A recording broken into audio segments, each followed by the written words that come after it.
This will officially be the first episode. Anna's getting pushed back to second. Oh no, Anna. Oh, bless. No, it's funny because even any conversation I've had about it, they're like, oh, who's your first guest? I'm like, this girl from the gym, Sarah. And they're like, oh, what are we going to talk about? And I'm like, catfish. And then they're like, what is it? And I'm like, well, I still get confused as to what it was specifically, but like we never went full detail. But everyone's just like, huh? Like, no, that's like, it's not real, it doesn't happen. Oh, it happens. And so, one, I have the intrigue, obviously. Yes. And the whole 13 people that will listen to this I know. will have the intrigue as well. Obviously, you don't have to say name or anything, like you just keep it as explicit or as out there as you want, like it's completely I up to carry you. 0 out of 10. Maybe and- it'll be a warning to all the women in Hobart. And worldwide. And worldwide. This is definitely going to make it to Kazakhstan and they're going to listen. Absolutely. Yeah. There'll be no escape for you. Yeah, billions and billions of people. But yeah, it's just conversation wherever conversation goes. Yeah. I do have my quick fire questions as I pre-warned you about. Alright, that's good. It's always good to have a warm up. Yeah, little icebreaker. Little icebreaker. Alright. I'll shoot. Okay, I'm ready. What conspiracy theory would you create for fun? Ooh. Something that you would, it's almost Chinese whispers, almost. That's what conspiracy theories are, Oh, that they're going to stop making chocolate. Oh. We're from Hobart, that's Cadbury, that's It's a livelihood. That's a livelihood. Okay. Oh. So how would you start it then? Ooh. I mean, obviously you just like, I heard that they're not making chocolate anymore. I'd be like, I heard the factory is closing down and like, because chocolate is ceasing, like they've run out of cocoa worldwide. Like you just cannot buy chocolate anymore. Like they can't make it. Only white chocolate maybe, but no cocoa left in the world. Do you go deeper into it and like, because obviously if you're selling this fake punchline, do you go into... Like I'm pretty sure Trump just like, because Elon Musk, he must have like bought cocoa, right? And now Trump is like, you can't use it anywhere because they're fighting and... Either I'm going to be really dumb here or I'm going to point you at you. Isn't it cacao? Is it cocoa or cacao? Oh, is it? I feel like they're different. Oh, okay. Because I think cocoa's in Cocoa Pops. Cacao. Well, then I'm going to update it to there's no more Cocoa Pops. Suddenly, every child that's under 16 now doesn't actually know about it because they can't get on social media. Is cocoa like the unhealthy version? I don't even pretend I know. Yeah. But you're telling the story. Look, You're telling the theory. Well, if that's the only couple people are going to pick my story, I'm pretty happy. See, I was like thinking you just go down the lines of like, some like Moroccan like jungle country of some sort has like gone through a heat wave and all their cocoa's melted. Yeah, so therefore they can't produce chocolate. There's just no more chocolate. So in other words, there's legs on this story. Yeah, people are gonna listen to this and they're gonna be like, wait, is that happening? Yeah, they're gonna completely ignore the fact that you were catfished. Yeah. Cat what? Who? All I got out of this was chocolate. Just got a timestamp this 6 minutes in, no more chocolate. No more chocolate. Well, considering, did you see all the bars and that having to close? Yes. What is it, immediate? Immediately. Yeah. There's like 6 or 7 of them. Yeah. Where are people gonna go? Probably the other 45 bars on some like either way. It's one of the other like bar people like gave a really savage interview about it and was like, yeah, the writing's been on the wall for ages. And I was like, whoa, mate, savage. Do I reckon it was like more to do with other just the cost of all the goods and whatnot? Yeah, and I think like the new generation is healthy and don't drink as much as we did. Or they're just. Or maybe you're part of the new generation. No, I don't think we're not in the same generation. No, I had a look at this the other day. I think it's because someone was asking. I think it's like 1995 to 2012 is Gen Z. Is it Z? Sure. Yeah, I'm not aware of it. No, I had a look at it, but there's like I think it's Generation Beta now, which is I don't know. Like and they're healthy and like they like to, you know. They go out and wear like comfortable shoes and not stilettos. Yeah, I'm just like, oh, you guys They're pretty much throwing activewear to the clubs now. Right. I'm just like, I was born in the wrong generation. I think you were just shy of the same generation. I think it's the same generation. Oh, yes. Yes, I'm a Gen Z or something. You know, like I'm one of those. Anyway. So in other words, you're just looking back on like us younger generation, like, ugh. I'm just like, oh, So guys, negative. go out and get fucked up. Like, you've got your whole life to be healthy. You don't need to do that now. Like, what you need to do now is go party. I mean, it's my life advice. It's probably the only thing we can afford. Can't afford anything else. No, you're not going to buy a house, so. Well, actually, there's a good point. There is no point not drinking because the cost of fuel is so expensive. You may as well buy extra drinks because it's cheaper. Exactly. Whoa. It's saving.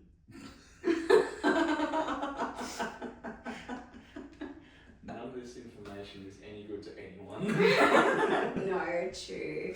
All right, what's the next question then? Next one. What is an unpopular opinion you genuinely believe in? Ooh. Unpopular opinion. Or if it's just a rogue opinion. Oh. Don't get me cancelled after my first episode, please. An unpopular opinion. Oh, that's tough, actually. It's funny because as I ask it, I can't even think of like the opinions off the top of my head. No. Opinion? There's something. The grass is green on the other side. I suppose that's an opinion, or is that sort of like a? That's like a weird saying, I suppose. I think like an unpopular opinion would be like that Trump's a good president, but I don't believe that.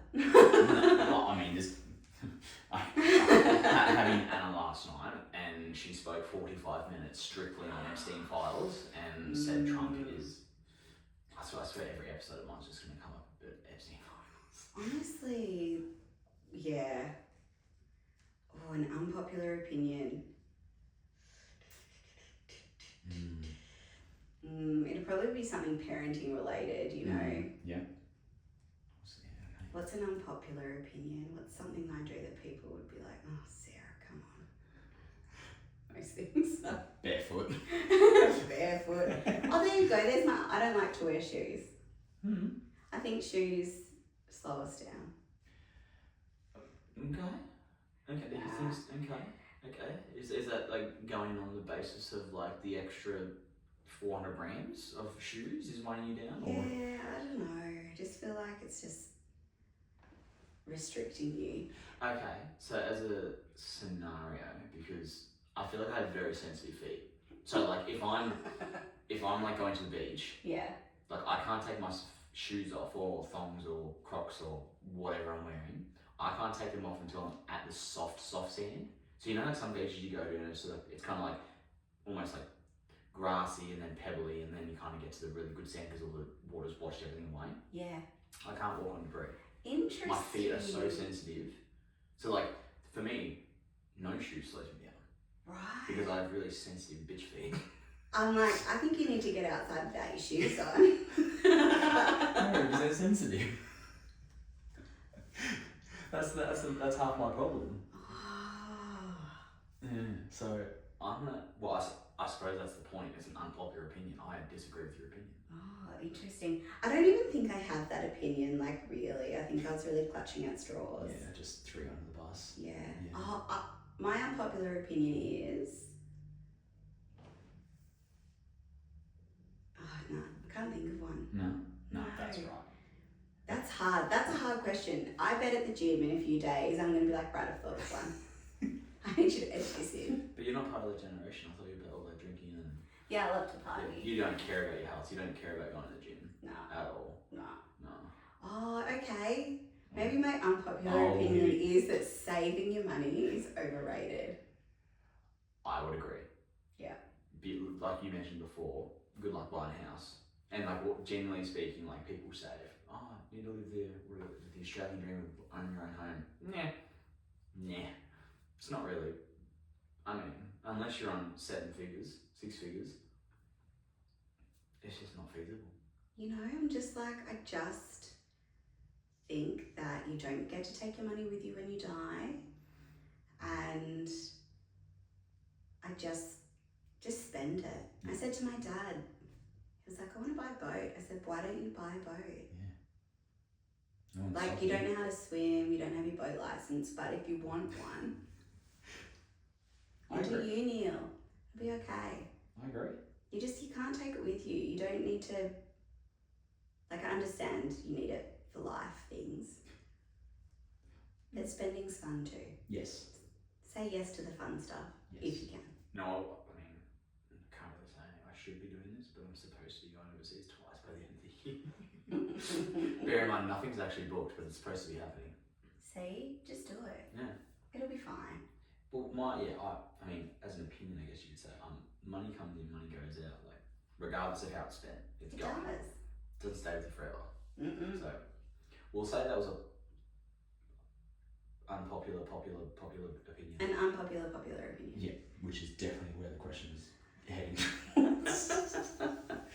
Well, that perfectly leads into the next question. See? It's like I preempted your answer. Honestly, you knew it was going to be about spending. It's my favourite. I Yeah. preempted your straightforward, down the line answer that makes total sense. Yes.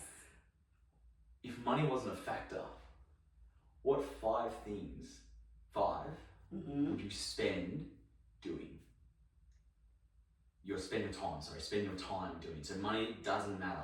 Money doesn't matter. So hypothetically, everything's free. Yep.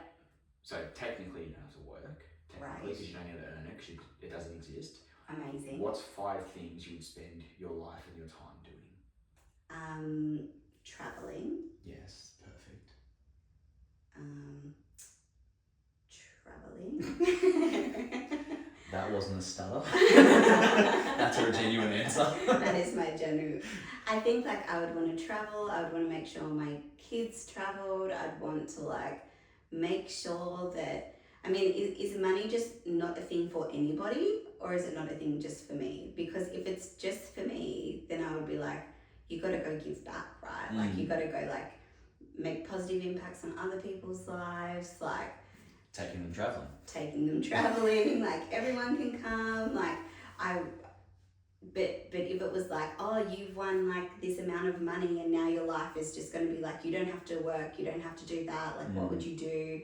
Like I would open like a bookshop where all the books were free. Ooh. You mean like a library? No, because you don't have to bring them back, you get to come and pick them and then you can keep them. Right. Well, like wouldn't that be fun, like all the people that don't get books? And now true. they can. I suppose there are a lot of families and kids that don't get books because of purely just cost. And then like I would save all the dogs. Like no dog would have to live at the dog's home in those little like cement boxes. Yes. Like they could all live with me. Yeah. Because it would be fine. Yeah. Because I could afford that. You're probably gonna own half Tasmania. Exactly. Because you can. Right. And like I'd start like a fun school where like no one had to sit in a classroom until they were like much older or wanted to, because like we make these tiny little people go sit in classrooms. I'm like, you got your whole life for that. You're gonna be fine. Like go outside and like learn your social skills. Go like learn what the world's about. There are schools doing that. Because there's one in Taramar does that. Like I've gone to work there a few times, and Taramar like does that. And I know, but it's so expensive to go there. Yes, I've heard it's the most expensive school in Hobart. I think it's like Hutchins. Yeah, I think they're like pretty on par with the super expensive ones, and I'm just like, well, mine would be free. Yeah, you wouldn't have to. It'd be called Sarah's School. Sarah's School. Yeah. How can we get Like, oh, when you go to school, like, oh, I go to Sarah's. Just Sarah's every day. Yeah, I just call it Sarah's. I'm going to Sarah's. It's actually just your house. Yeah. Just a big Come mansion. over, you can have a free book. Yeah. Free fruit, you can learn, you can go. Yeah. You can go. I've got animals here, you can pat. Go eat some bugs, like yeah, dig it'll some be dirt. fine. Oh, You do you. Self-led learning. I don't mind that. And no fucking technology. No technology. God forbid technology. Like it's great, but I fucking hate it. I hate it. Like the amount of times I use it all the time. Oh, you and me both. That's the problem. And I hate it. The thing is, I can use it for like the brain dead shit, and then like setting this up, I'm not gonna lie, I still am having trouble figuring out how to edit videos. I'm like, and even today I had to upload the videos from last night. onto the computer and a hard drive just so I made sure I had space and they don't turn off. That's not straightforward, apparently. Oh man. Apparently not. Like what's the cloud? I can't see that. Like Look up. I'm just like, what do you mean? It's just Yeah. like out in the never. Yeah. It's Like whatever happened to photo albums? there's these ones that you can get that like they're literally just like I suppose they look like magazines, but you can like print the photos onto the pages. Yeah. They look unreal. And they look aesthetically pleasing too. They're great. But people like I've got like 45,000 photos in my phone and like they're not printed out. I need to like get on that, but just put it on my list of things to do when I've got heaps of money and time. You know what a weird quirk of mine is, and it's like it's almost in like I wouldn't say I'm OCD, but I definitely feel like I have OCD tendencies, and I'm sure if I did a test, I'd probably set a few things off. But photos, if I like, so we went to Hermitude like I don't know, a month or something ago, and I gave a friend Anna took my phone and she was taking videos and photos. So I've gone through those photos and videos twice and deleted the ones that fucking I know they're crap. So I go and like if I go on holiday, I'll go through every single photo and be like, oh, that's a nothing photo, I'll delete that. Like I'll just go through all the time and just delete the ones that like one, I wouldn't post it, two, I don't even waste my time looking at it. Wow. And I've got some weird tendencies. It's deplorable. Genuinely deplorable. I'm too lazy for that. I have my moments. But and then I crash myself out and then I'm just like, TikTok. Ooh. Yeah. Oh, see, I don't have TikTok because I would get lost. Well, what about Instagram Reels? No, she said to me you're not really much of an Instagram person. I'm not good on Instagram messages. Because you're so enthralled in the Reels. Do you know what I get stuck on? Facebook Marketplace. Anna does the same. I'll just be like,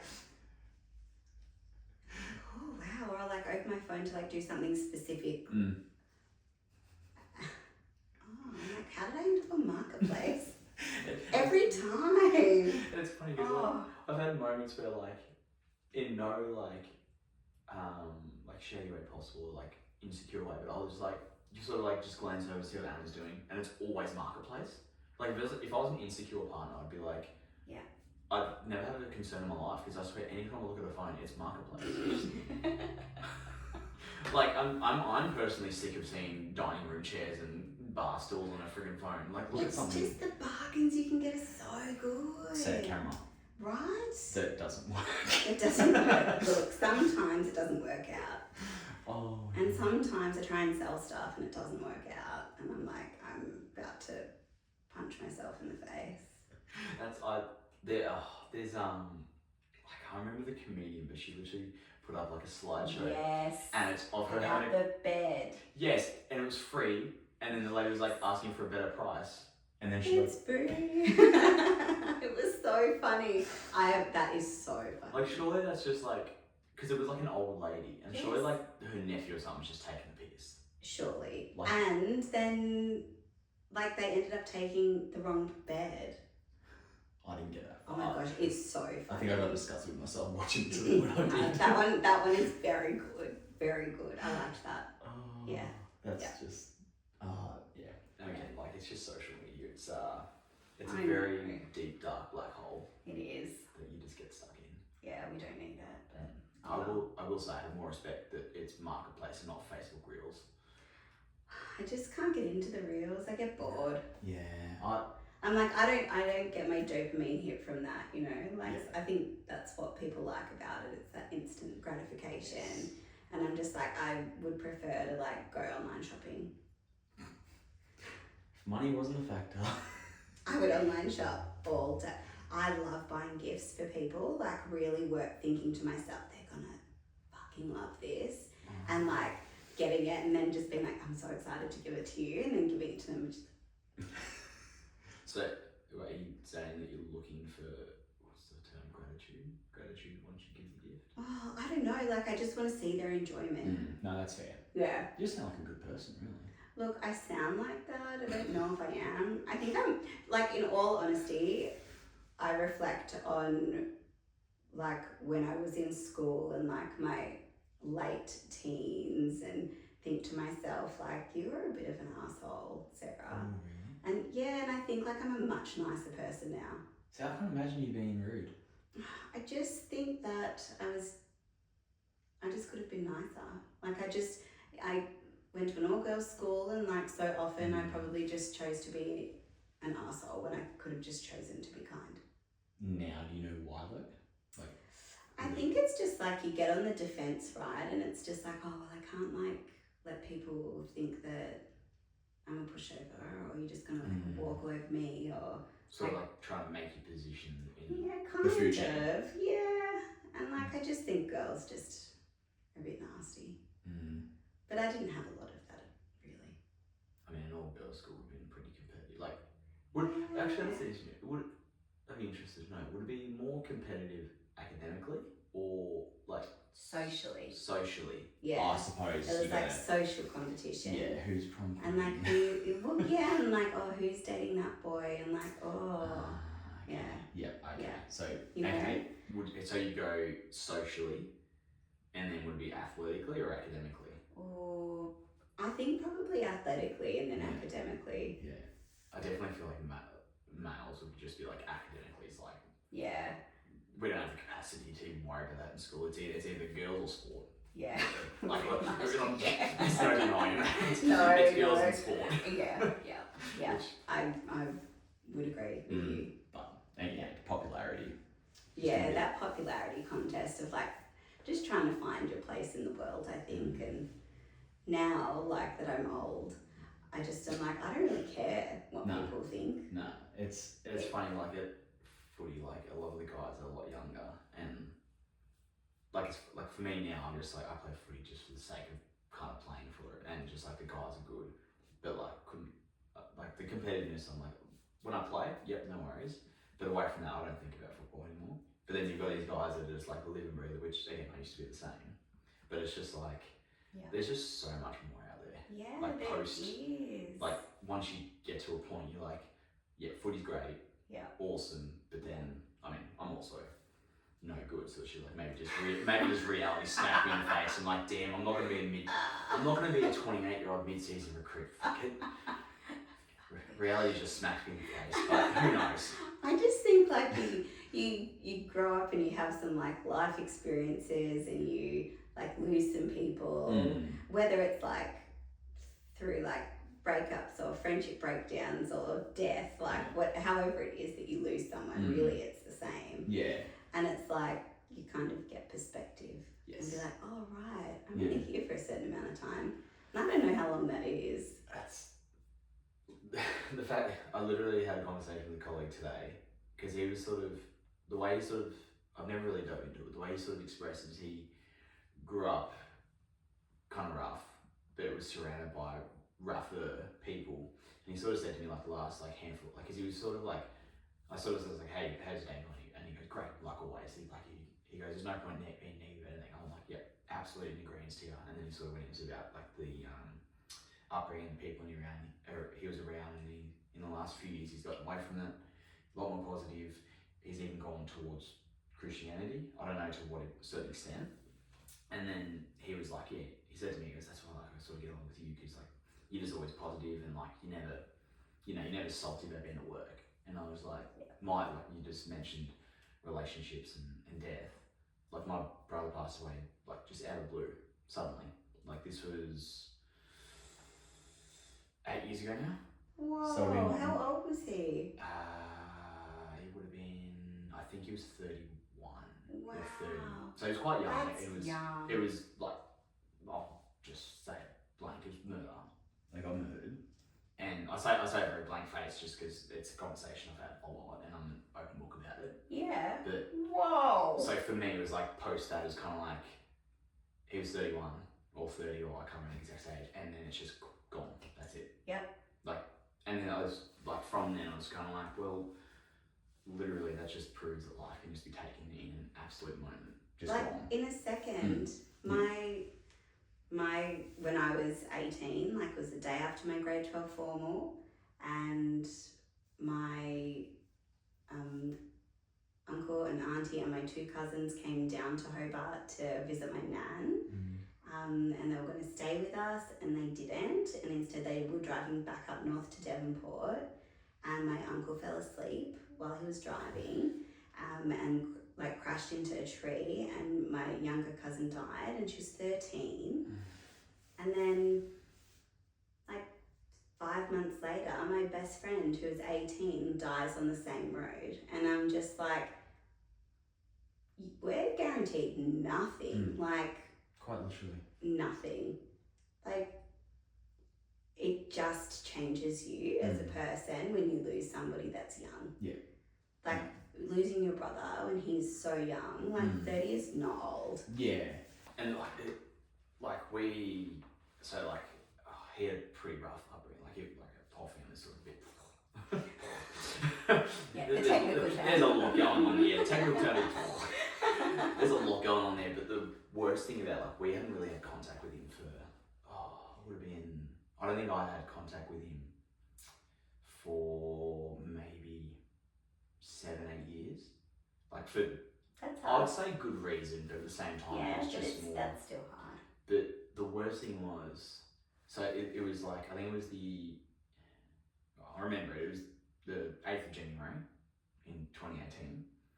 And apparently, so at the funeral when we went, his father got up and read a text message out that my brother had sent to his dad on New Year's Day, New Year's Eve. Yeah. Saying, like, I'm sorry for, the past, but this year's different. I'm gonna turn my life around, because he had a son he didn't really have much to do with.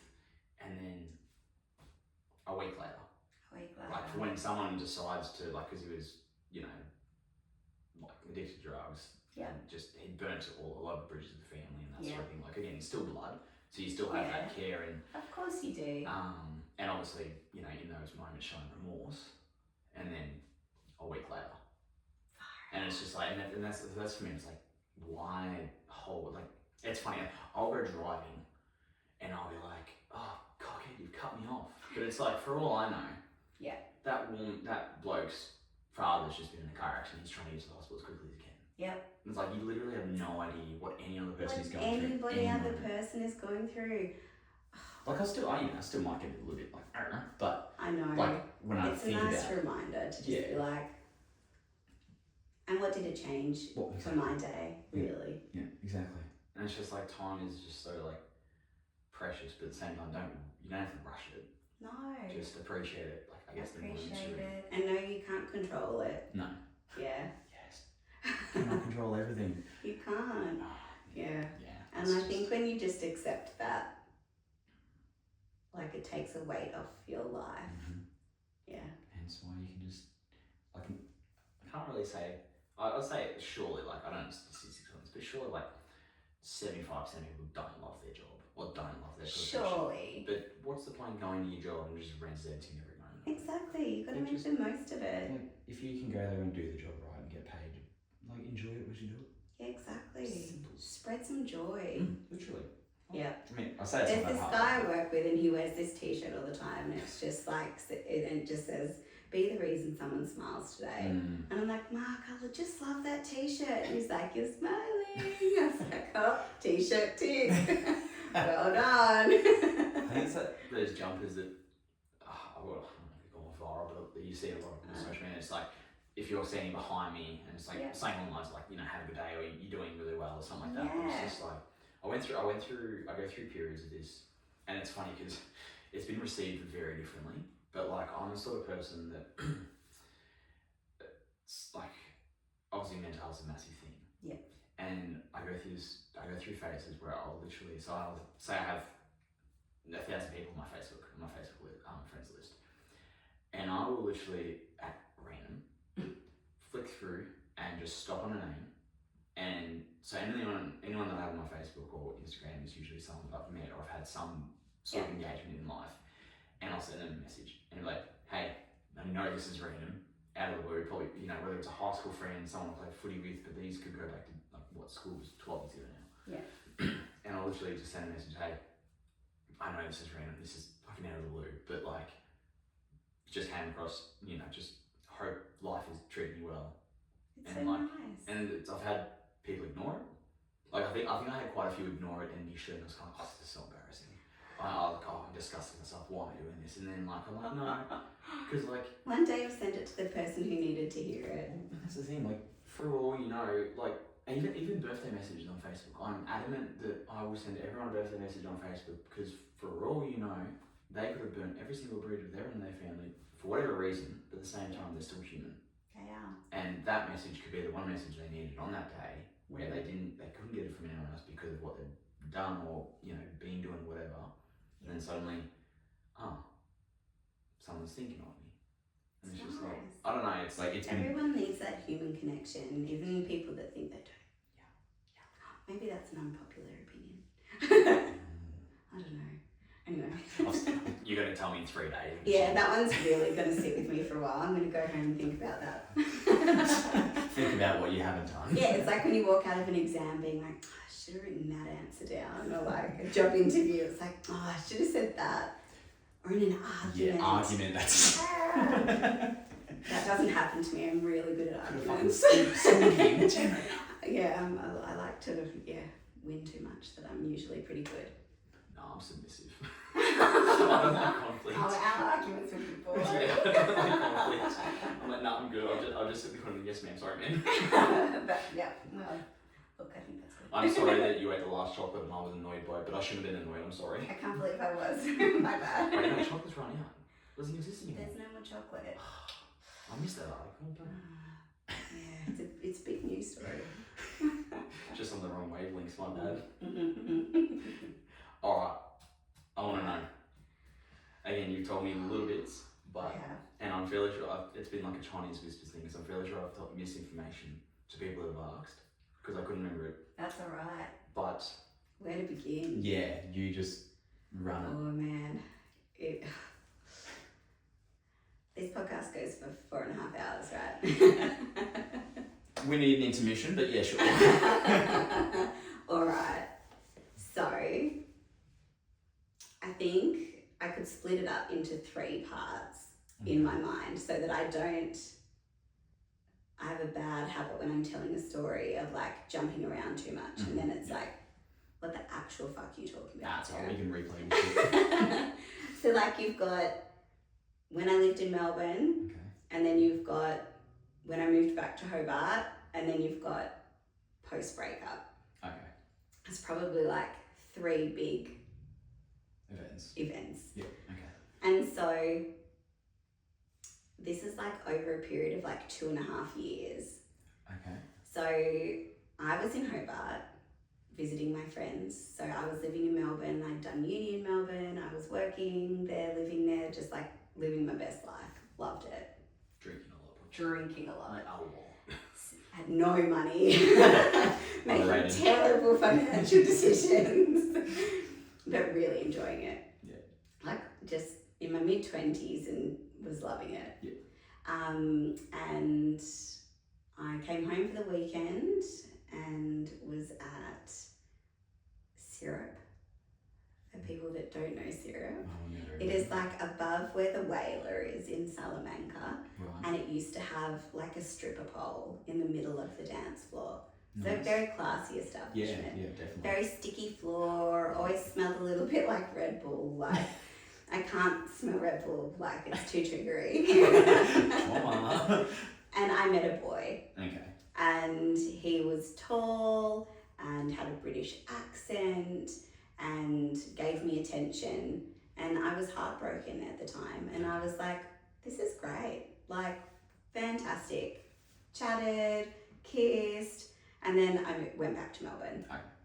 And I was like, well, that was fun. Yeah. But like, I'd given him my phone number because I was like, well, why not? Because I'm brokenhearted and you have an accent and tall. You know, this is great. And like considerably taller than me. I know I'm not particularly tall, but like he was quite tall.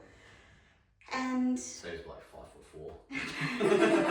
Yeah. Towering over me. No, we're like over 6 foot. That is very tall in my, and I don't know, I just think I was like a little bit like caught up in the attention and like that's what I needed in that moment. Yeah. And anyway, like a few weeks later, I get a message from him saying that he was in Melbourne for work. And I was like, oh, great, well, this is going to be fun. Like, went and caught up and, like, chatted and drank and, like, you know, when you, like, getting to know somebody and, like, sharing good stories. And he was telling me about how he was a musician and, like, he's, like, grew up in England and, like, all of these things, and that he was living in Hobart for work, but also like worked in Melbourne sometimes. And I was like, oh, this is cool. And just like naturally over time, like we were hanging out more and more. He was coming to Melbourne every weekend and like staying with me, or we'd stay in a hotel, or like it was just really fun, and we were having a great time. And then he'd like go home on a Monday morning or like on a Sunday night because he had to work. So this is back to Hobart? Back to Hobart, and I was staying in Melbourne. And like reflectively now, there were like red flags everywhere. But I wasn't really interested in them. Like I was just having too much fun. So in your mind at the time, was it more like a casual thing, or did you think it was going to lead? Was it like, did you feel like it was a relationship? It definitely. So the time when I was in Melbourne was probably like close to 12 months. Oh shit! Okay. Yeah, so nearly 12 months of like every weekend. Like I'd come home sometimes to visit my mum and dad, and like he would come and stay at my parents' house. And right. Okay. So so it was like definitely escalating into like boyfriend girlfriend exclusive situation. I mean, you don't visit potential parent-in-laws. If it's just a casual thing. No. You avoid that at all costs. At all costs. And like like reflecting now, so my parents were like middle class parents that had worked really hard to like send my sister and I to private school for high school. And like we had a really lovely house that was in Mount Nelson that we'd lived in for 25 years. And so like it wasn't like they had all of this money, but if you didn't know them, you might make the assumption that there was money in our family. And I think that that's an important part of the story. Okay. So jot that down. I think just like mental note that he spent time with my family and made some assumptions, I would say. Right. So that it sounds like that might be a motivator in some ways. I definitely feel like there is like motivation was attention, escape from his life, and money. I don't think there was anything to do with me or he had any feelings towards me. I think it was all about what he needed, and what he wanted. And he had no genuine feelings for me, is what I think. Anyway, at this point I still thought things were good, but none of my friends liked him. Okay, that's usually not a good sign. Not a good sign. Okay. At all. And tried to voice those concerns to me, and I wasn't particularly interested in those concerns. Love is blinding. I'm huge on that. Yeah. I was just like very swept up in it all. And this life that I thought we were going to create. And how much fun we were having, because it was really fun. And I think that's probably because I was the escape for him. That wasn't real life. Anyway, I'm jumping ahead. No, I'll ask a question though, because you say initially when you met it was like broken-hearted, so you just come out of it. I moved to Melbourne with a boy. And when we broke up, like I just was so devastated. Like it was really soul crushing. Was that relationship, like reflecting on it now, that initial one, was that a good or a bad relationship? Because I feel like when you get the attention, for me, I guess, past experiences, it's usually it's better and funner because you're getting what you may not have gotten from Yeah. that I existing think body. I just like never felt like I loved our life in Hobart, and then when we moved to Melbourne, he was very like into the music scene and like in a band, and I felt like I just never fit in. Yeah, okay. Yeah. So you just almost I was he just created so this life, insecure. but yeah, okay. I was so insecure and so unsure of myself, and I was just like didn't deal well with that at all. And I did the wrong thing too. Yeah, okay. So like it was just a mess. Yeah. And it was really sad. Yeah. Yeah. And what, you were in what, early 20s? Yeah. Teens? Yeah. Not teens. No? Trying in a few years. Thank you. We were friends for a reason. Okay, yep. Yeah. So, but it was my first like real heartbreak. Yeah. And so you don't really know how to like no. Probably learn to be by yourself before you jump into jump into something. And I was just not into that at all. Like I definitely thought that like my worth was based on what other external validation, what other people thought. And I'm glad like in my later life now. I'm just like I fucking don't care. I do not care. It's the best feeling. It's the best feeling, and I'm just like, no thanks, like not into it. Like I just don't care. Yeah, I love that. Yeah, and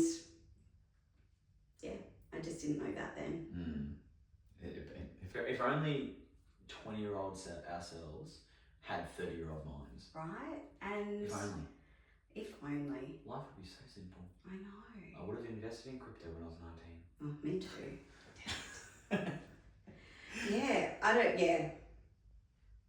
It was a funny old time. Okay, so you've gone... Yes, okay, yes. 12 months in? We're about 12 months in, and my mum calls me and is like, oh, hey, I'm sick. And I'm not a little bit sick, like, I'm really sick. And I was like, okay, I'm going to need some further information. Like, what are we talking on, like, a scale of 1 to, like, real fucking shit? Yeah. And it was real fucking shit. So I was like, right, that's it. I quit my job. I was like, I need to get my car on the boat. I need to come home. Like, I need to come home right now. Like, I just want to be with my family. Yeah. I don't know what's going to happen. Like, she had cancer, and so I was like, all right, well, they're going to do chemo. Like, she can't do that by herself. Like, I'm coming home. Yeah. And Richard was like, oh, but are you sure? Like, what about this life you've built for yourself in Melbourne? Like, what about that? And I was like, well, Melbourne's not going anywhere. It's still going to be here.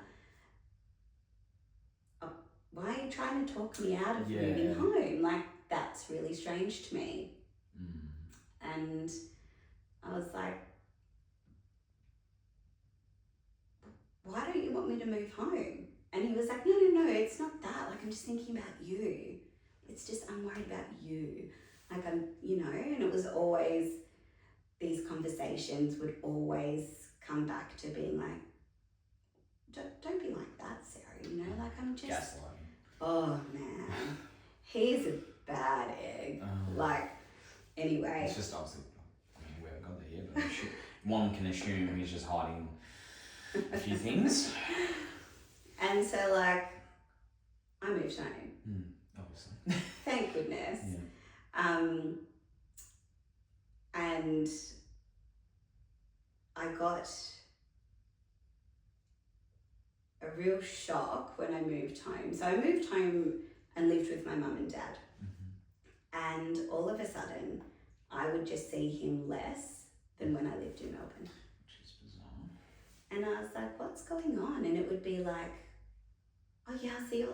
I'll come to work. I'll see you at lunchtime. See you at lunchtime. Yep. See you in half an hour. See you in half an hour. Then just wouldn't show up. And then it would be like, oh my gosh, like I was on my way, and then I saw this old man like fall down a step, and I helped him out, and like these extravagant stories that I was like,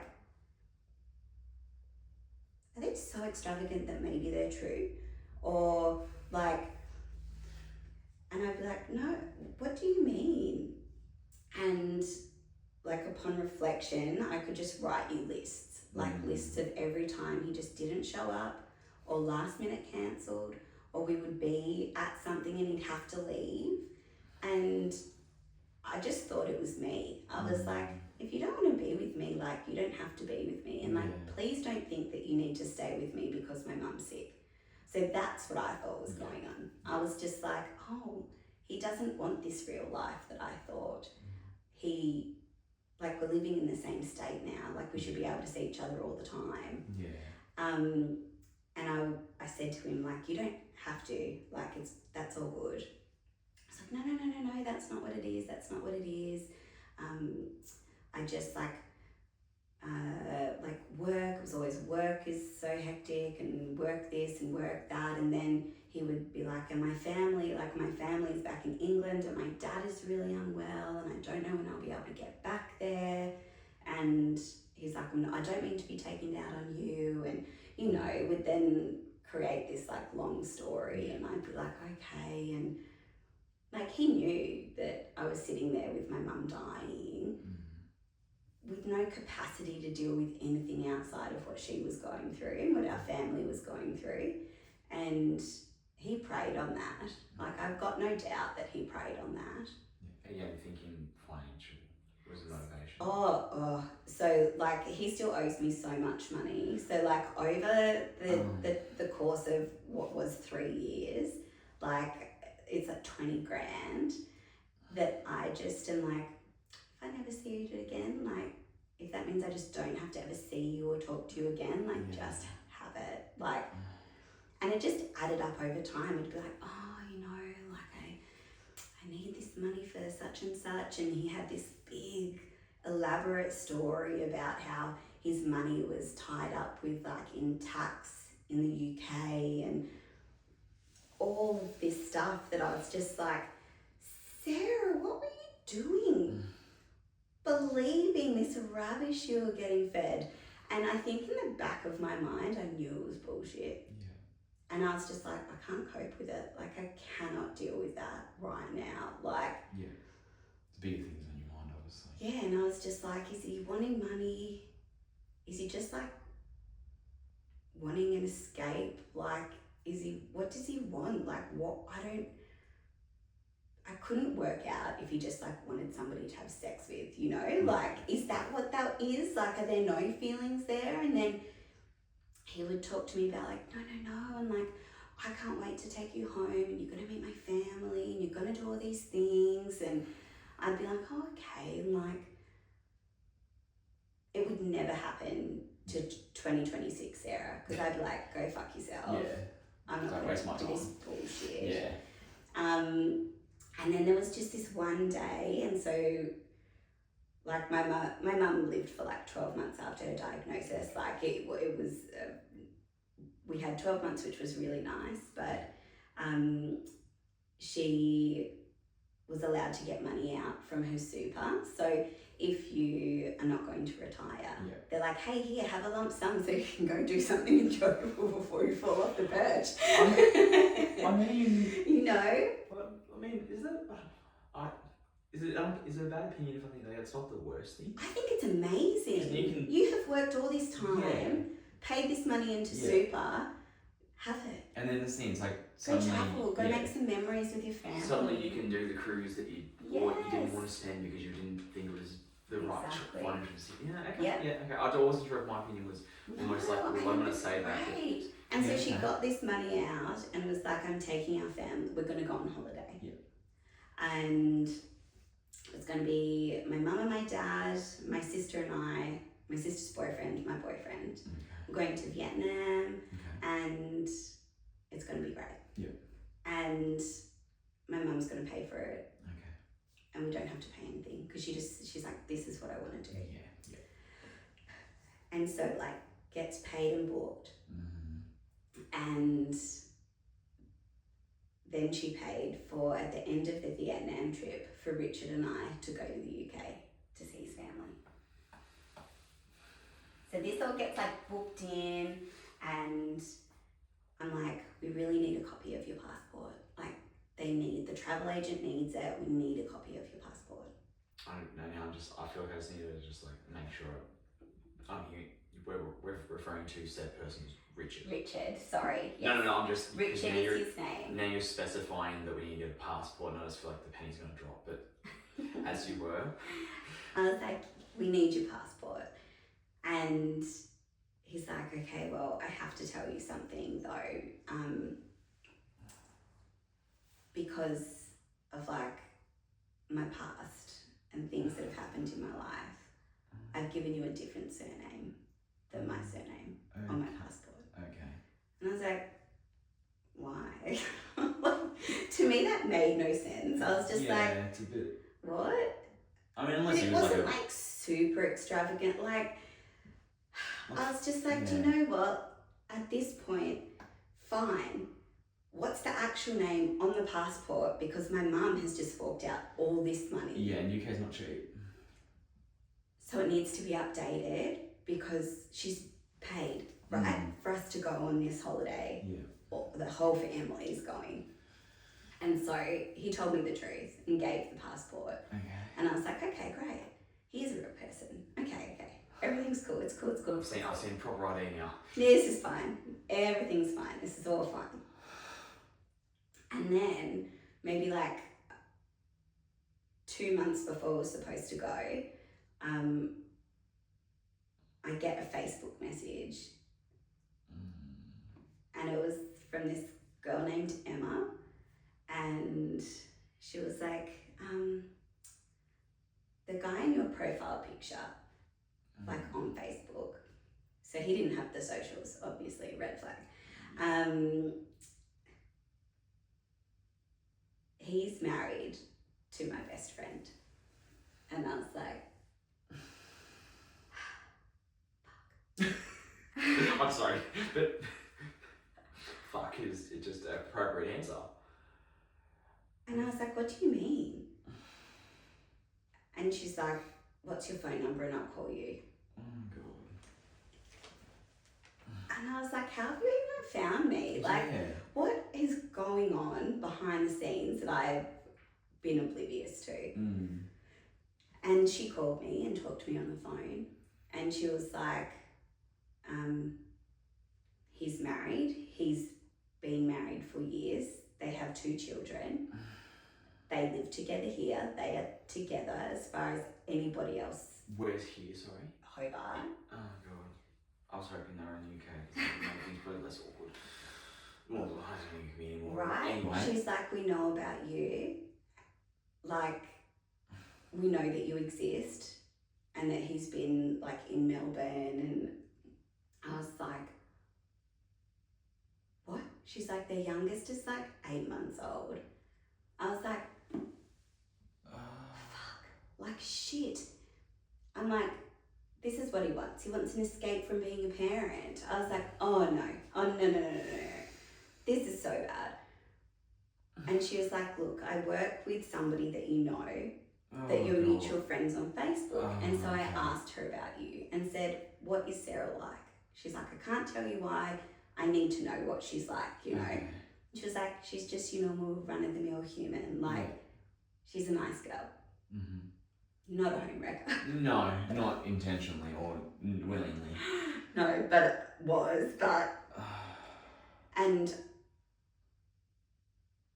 she hung up, and I was just like, so angry. And so anger was the main, like. The first thing I was just like, do you know what? I don't even think I felt that confused. I think I was just like, Sarah, you fucking idiot. How many red flags have you just been like, like, of course this is what's going on. And I felt so sick. I was just like, it's like finding out your partner has cheated on you. And then I was like, but I'm the cheatee. Like, I'm the other woman. I don't even have any right to feel like this. I was just like, fuck.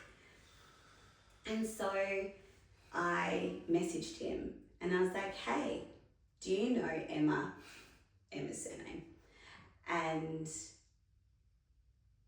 he was like, no. And I was like, well, you must, because she knows a hell of a lot about you. And I was just like, you're married, you have 2 children, you guys are together, what the fuck is going on? Like, I'm done, I'm so done. And then I tried to call Emma. And she wrote me a message and she was like, I'm so sorry. She's like, her best friend, who is Richard's wife, has just called me and she's so angry with me for reaching out to you. I can't talk to you. What? And I was like, what? I'm like, that is so unfair. You cannot drop a bomb on my life and like, sorry, I can't talk to you about it anymore. And so then Richard is like, she's a troublemaker. About you? No, about the friend. The friend, she's a troublemaker. Like, what's happened is, like, yes, I haven't told you about my children, but my wife and I, we are not together. We are not together. And Emma isn't coping with it, and she won't accept it, and she's out there stirring the pot to make my life miserable.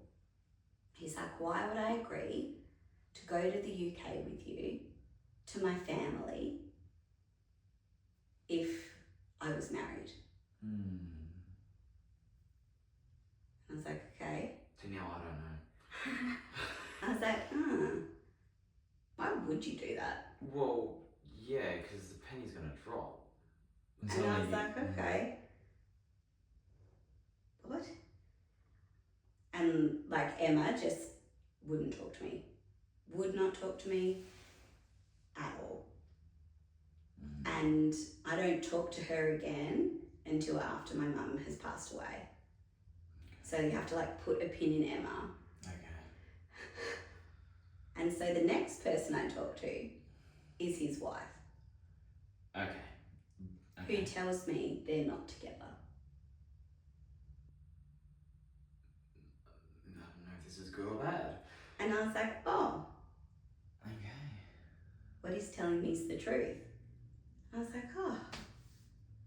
Okay, like, he's massively fucked up because he hasn't told me he's got children. I was like, and that's fucked. That's not cool. That's a big, like, trust broken situation. Yeah. I was like, okay, but he's not married.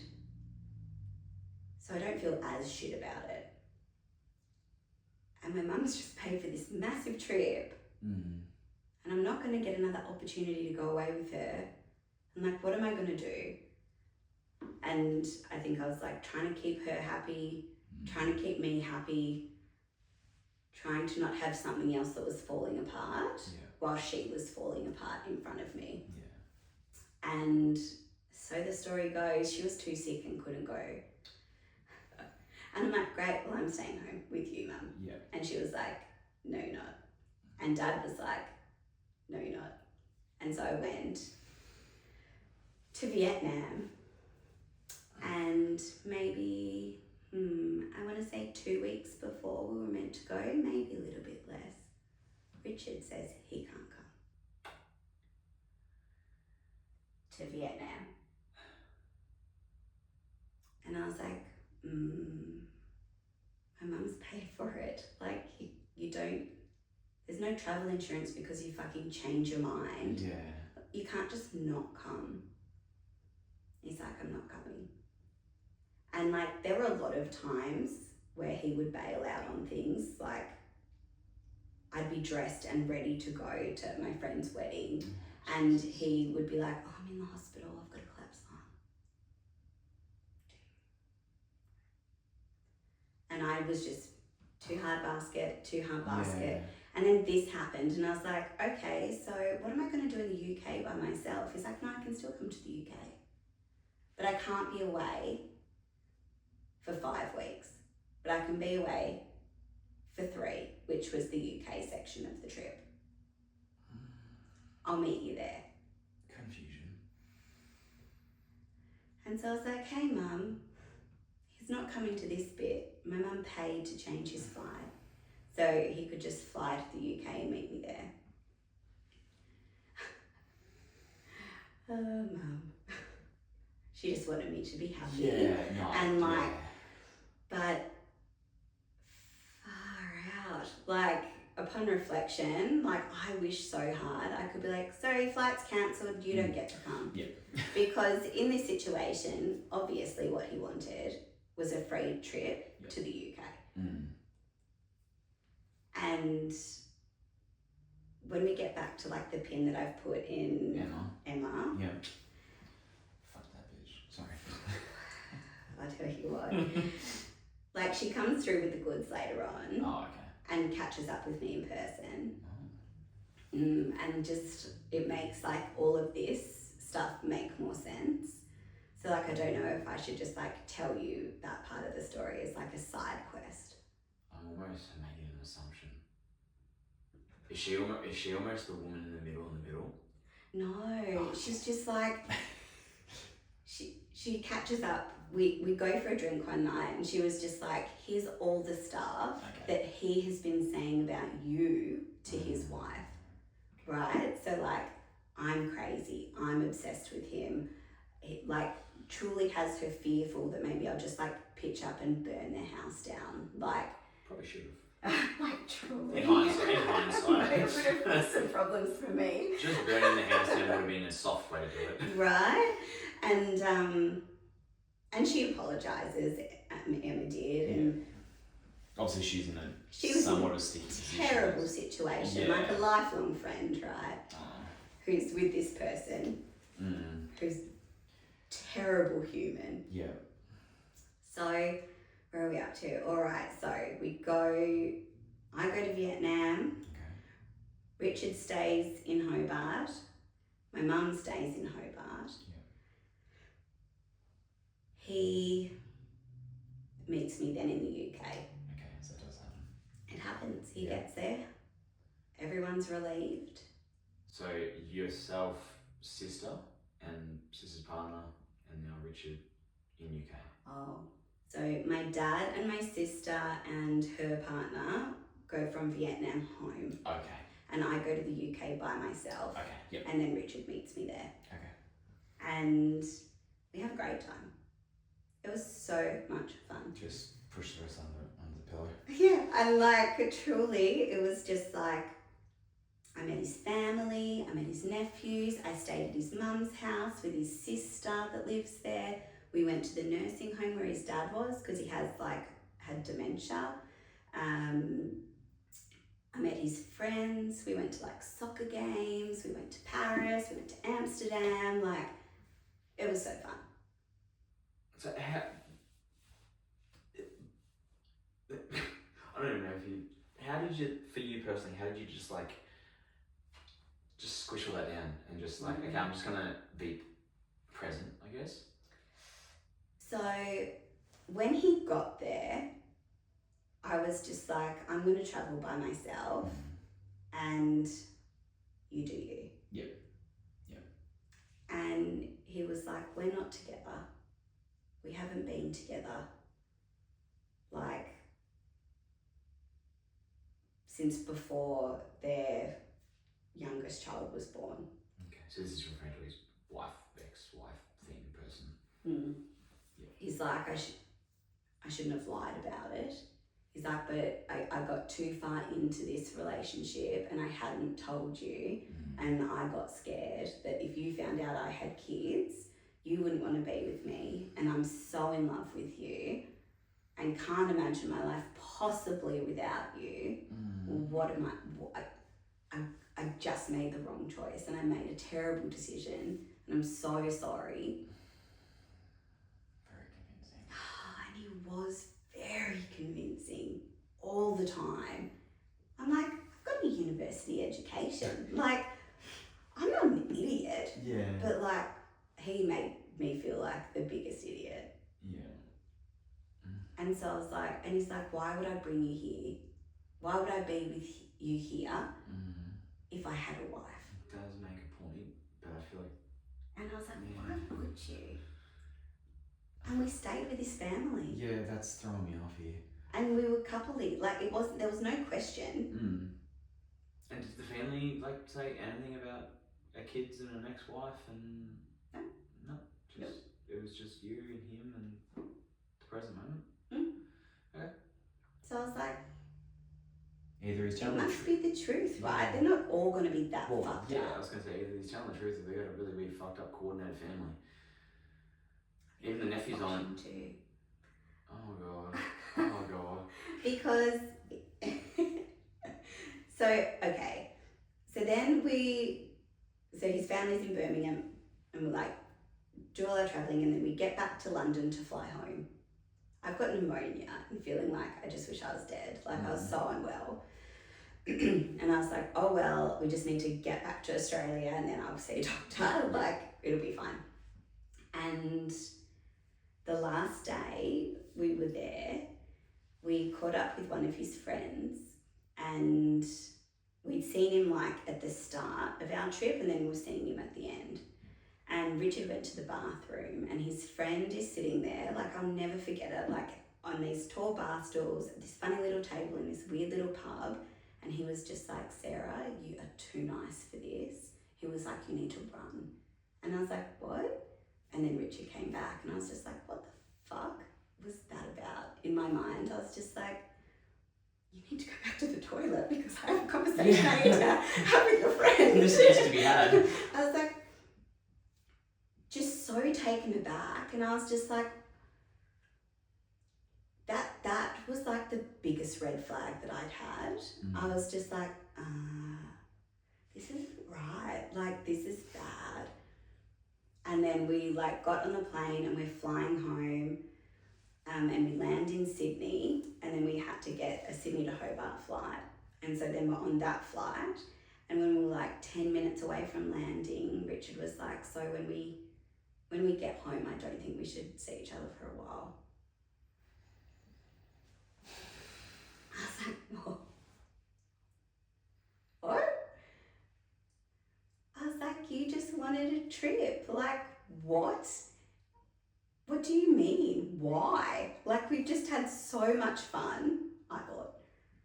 He's like, it was fun. He's just like, life's just so complicated. Oh, God. And so we get to Hobart Airport, and my dad's there to pick us up, drops Richard in town, and I was just like, okay.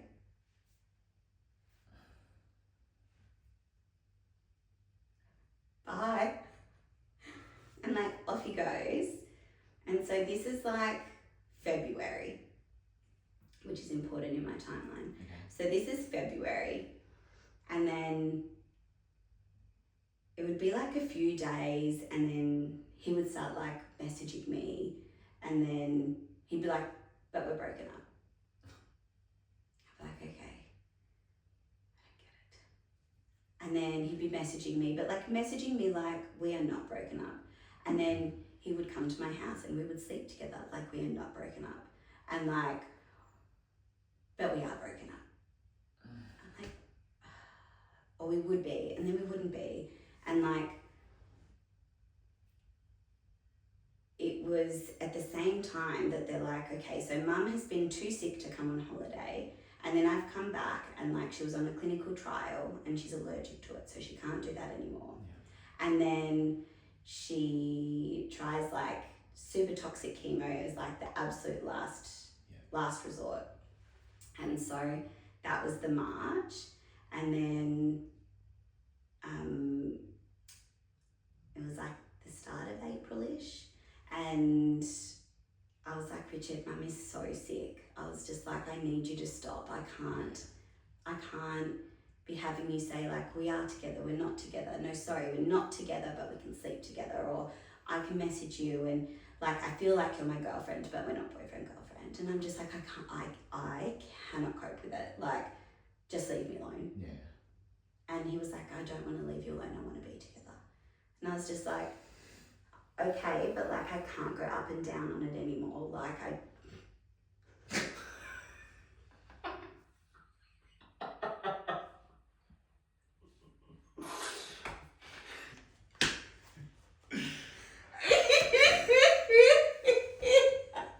that's what I meant.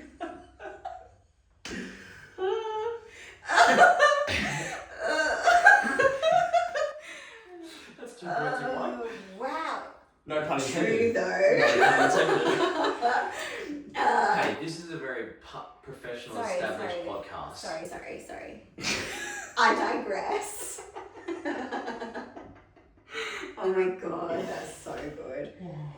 Anyway, I said no more. We can't do this. I cannot go on a carousel of I don't know what's happening. That's a better way. That is a way better analogy. That's a better analogy than up and down. Can't go up and down in it. No. Anyway, shit. Moving And on. so he was like, all good. And then he said, Sorry.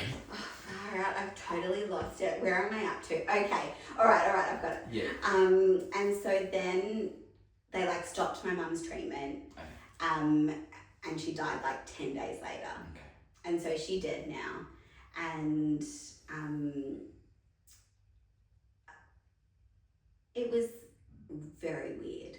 It was kind of like, well, thank goodness, because I don't want you to suffer anymore. Yeah. But it's like a new stage of grief. So I really feel like if people have like lived through somebody having a terminal illness, like you start grieving when they're still here because you know they're not going to get better. Yeah. And like you know that your time is limited and like all these things.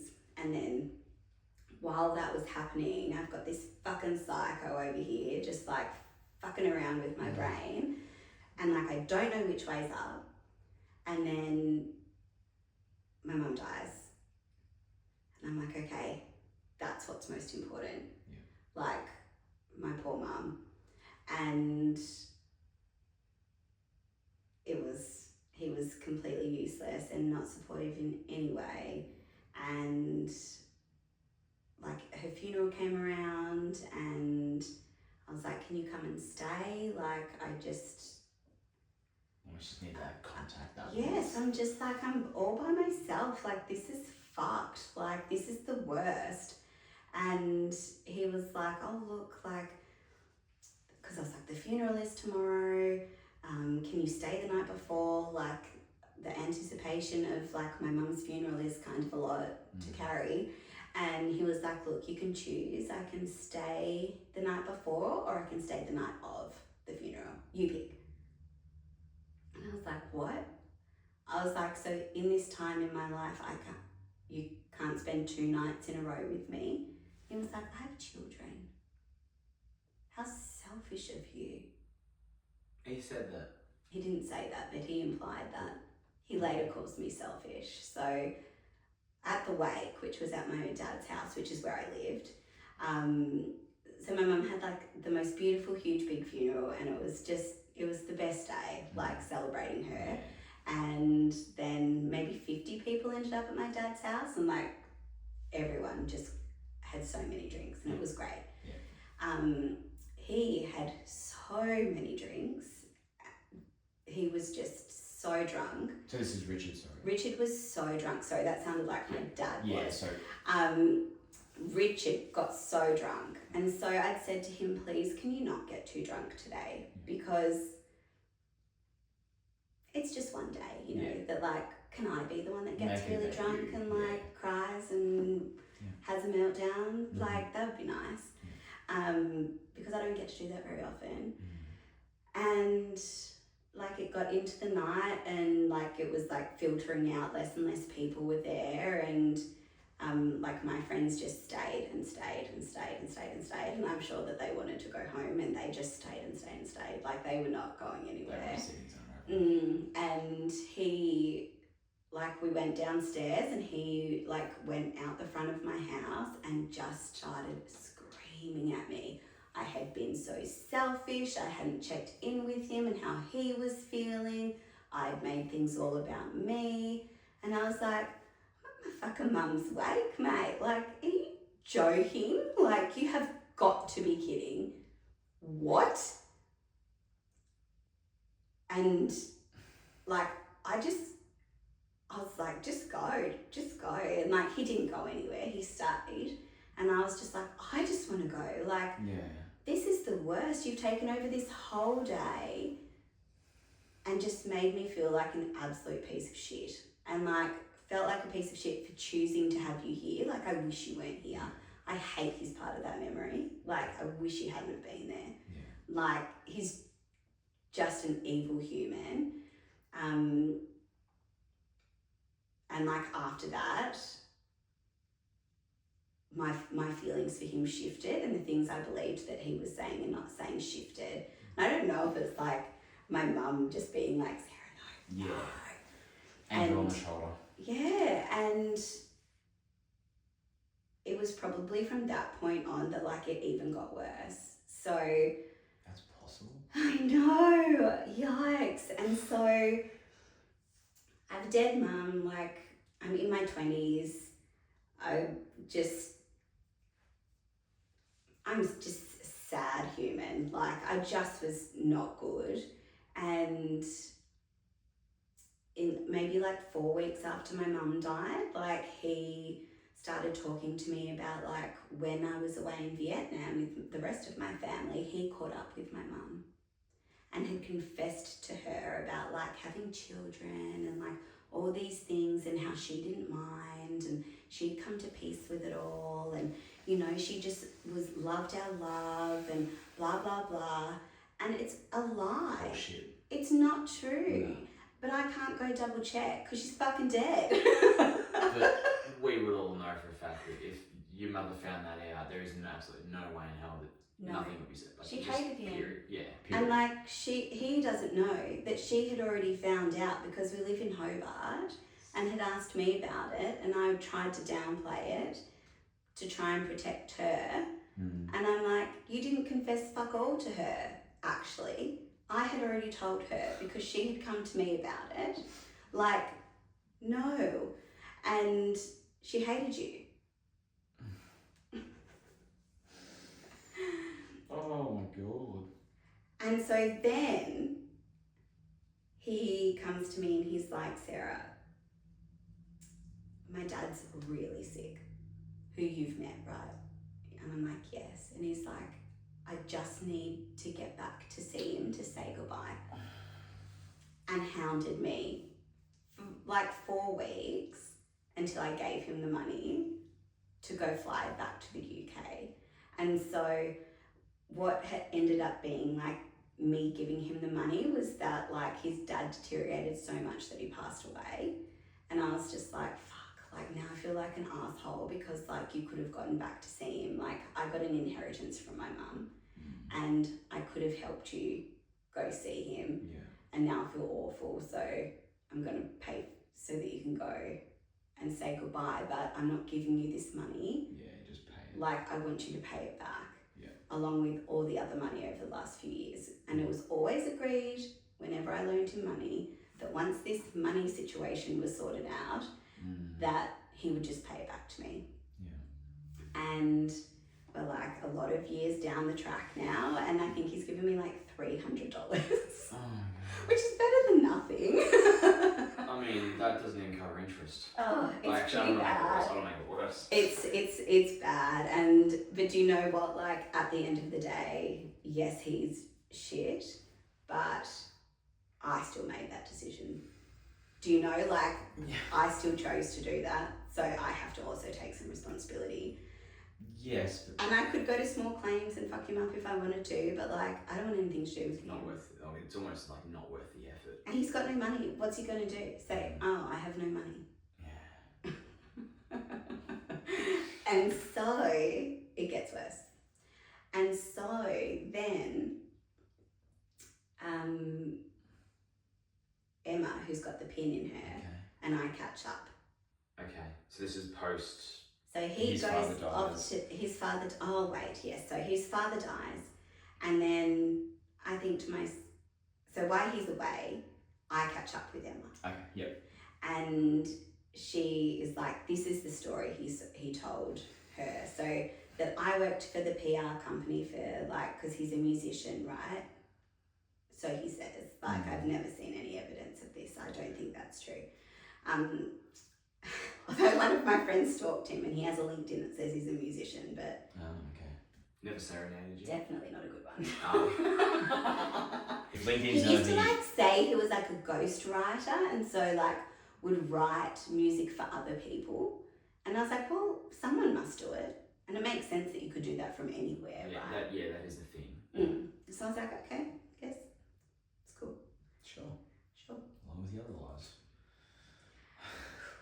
And so, like, told me everything that his wife had been hearing, right? And I was like, you know what?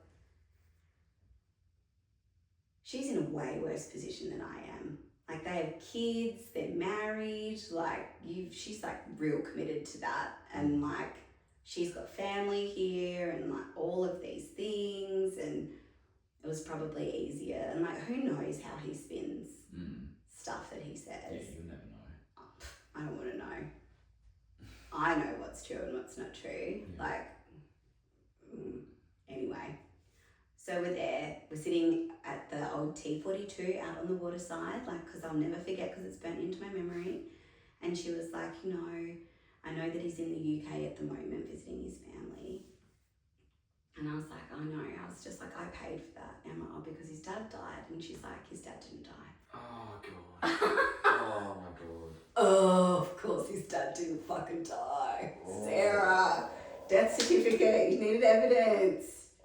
Just went on a holiday back to see his family. His dad was very, very sick and did die later that year, and I looked up the gravestone and did die, but not when I paid for him to go back for the funeral. And she was like, and there's something else. And I was like, what else could there possibly fucking be? And she's like, they've had a third child.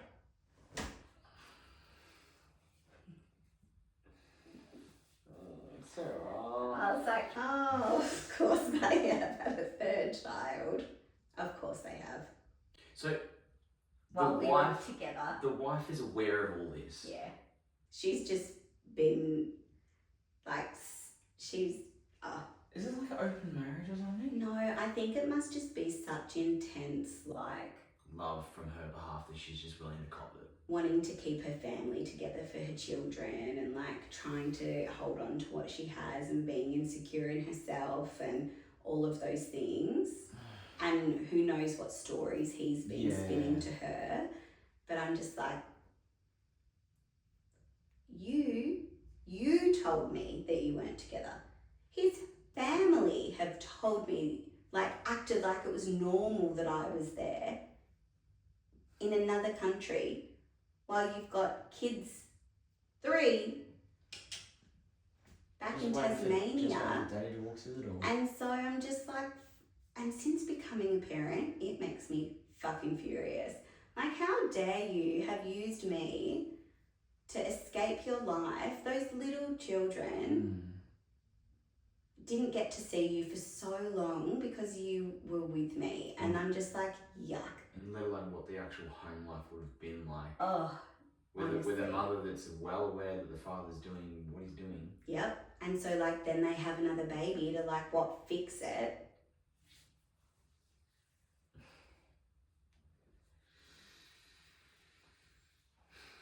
Please tell me there's not more. No, that pretty much rounds it out. But, like, that's years ago now. So, I mean, that was it. I was like, oh. So he comes back from UK. Oh, so when he's in the UK, I was like, P.S., we are fucking done. Okay. And we were done. And so you just, like, block, just like, because obviously, like, yeah. I mean this in the best way, obviously, like, he did reel you back in a few times. Yeah, there was definitely no coming back from that. Yes. I was just like, that you have 100% been lying to me for 3 years. Yeah. You've got $20,000 of my money. Yeah. You're an awful human. And for maybe 8 or 9 months, let's just round up to a year, he would, like, contact me to say, if I don't hear back from you, I'll assume you don't want any of your money back, and I'll take that as consent. And so I would, like, be in contact with him via text message only about money. And then it got to the point where I was like, nah. He's not paying. He is not paying. Yeah.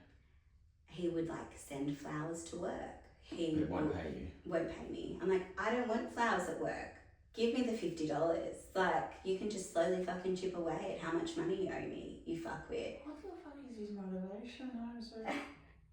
He would turn, like, since we have broken up, I have never seen him. Mm-hmm. He lives in Hobart. My friends see him, my dad, my sister, like, other people see him, and I just feel like my mum has made sure I never have seen him, never run into him. Hobart's a small place. You run into people you may or may not want to see all the time. All the time. I've never run into him. And like at my 30th birthday, like I was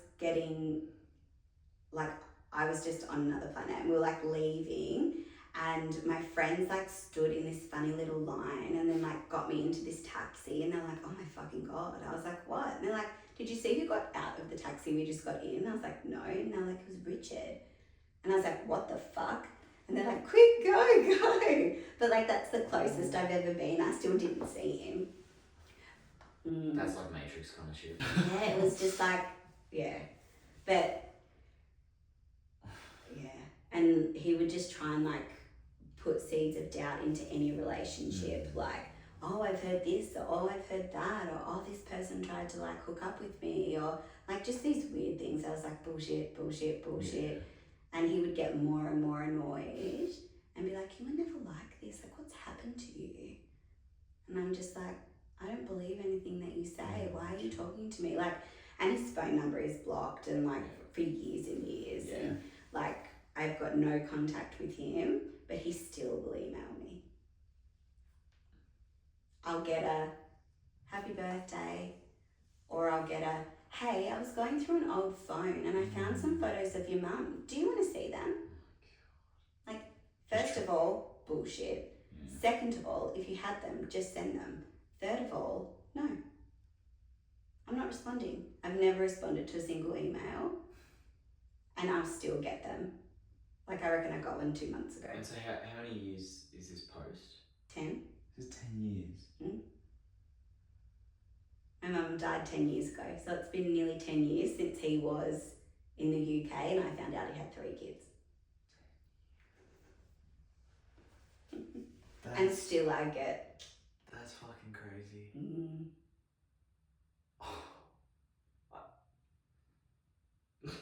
That's... The fuck is wrong with people? Right? 10 years. Like that's like me messaging my high school girlfriend. Yeah.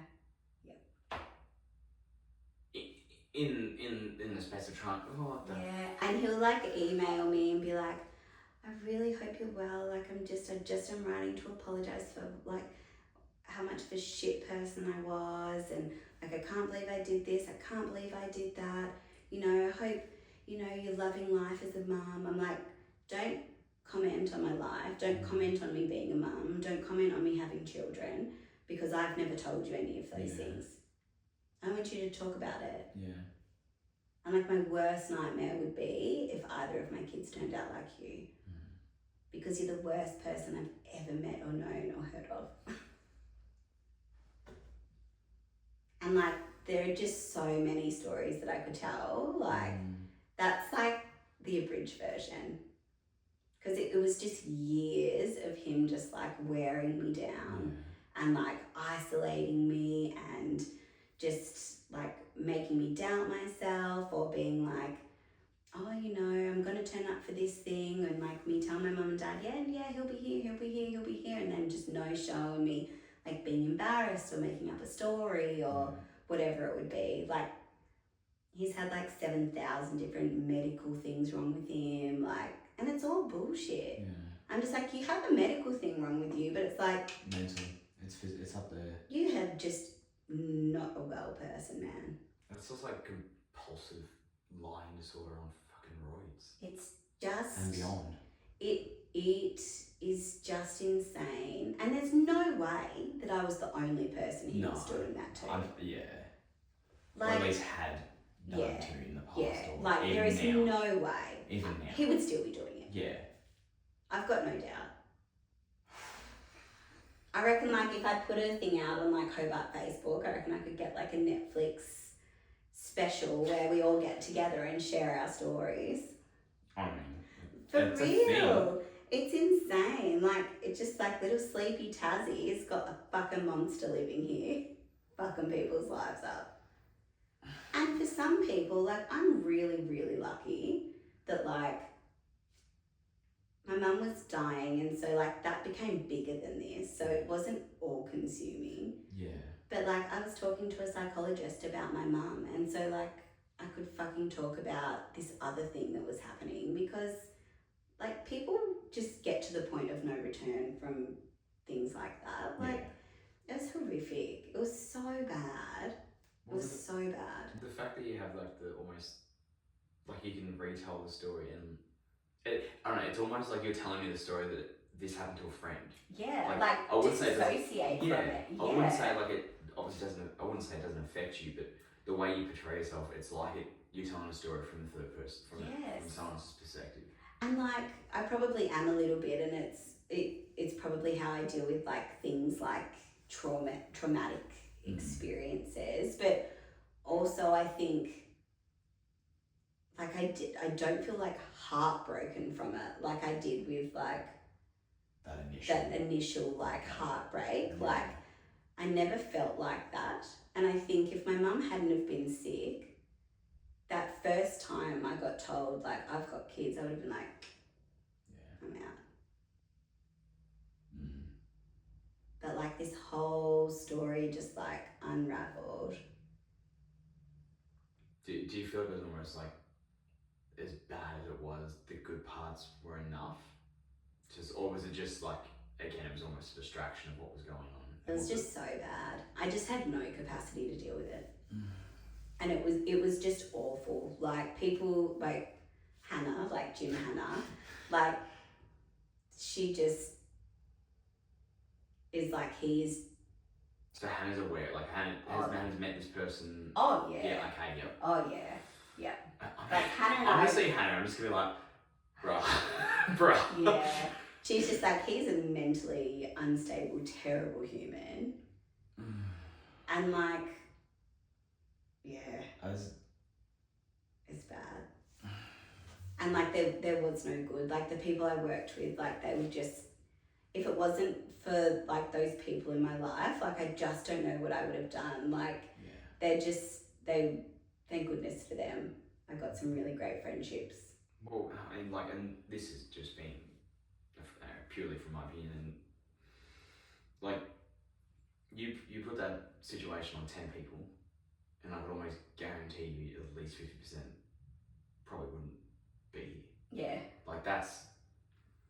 It was a lot, and like, it wore me down. Whilst you were going through what you're going through with Mum. Yeah.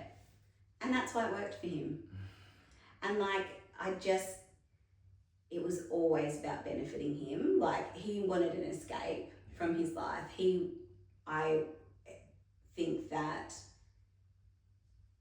you know, like, knowing now what it's like to have kids, like, the last thing you want to do is like go have sex with somebody. Like, just like, no, like, we're married and have children, and like, I don't want to do that. And then here I was being like, yeah, let's go out drinking and let's like party, and like, it was an escape.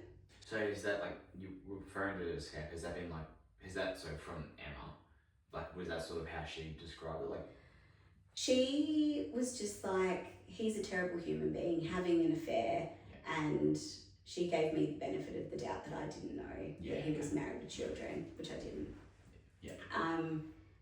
And then she was like, I'm really sorry that I dumped all of this on you and then abandoned you. And so then I just fell back into it for another 12 months because I had people saying, like, his family and his life, that no, what she's saying is not true. It's kind of hard. I just needed somebody to be like, it is true, which is kind of what his friend did for me. Yeah, well, without doing it. Yeah, you need to run. What and I was just like, what? Yummy, what, man? What? Come on, Michael, like, tell us. Yeah, write me a little note, something, please. Yeah. Well, but yeah, it was bad. It was a bad time. It makes for a good story now, though. Yeah. I've ended up where I'm meant to be, so. Well, yeah. And it's a really hard one to just be like, Again, I don't want him to ever think he's a great story and it's like so extravagant, but like he didn't break me, and like I'm not going to spend my life being like a broken person from him because I could have. Yeah. No. So instead I became a lesbian. And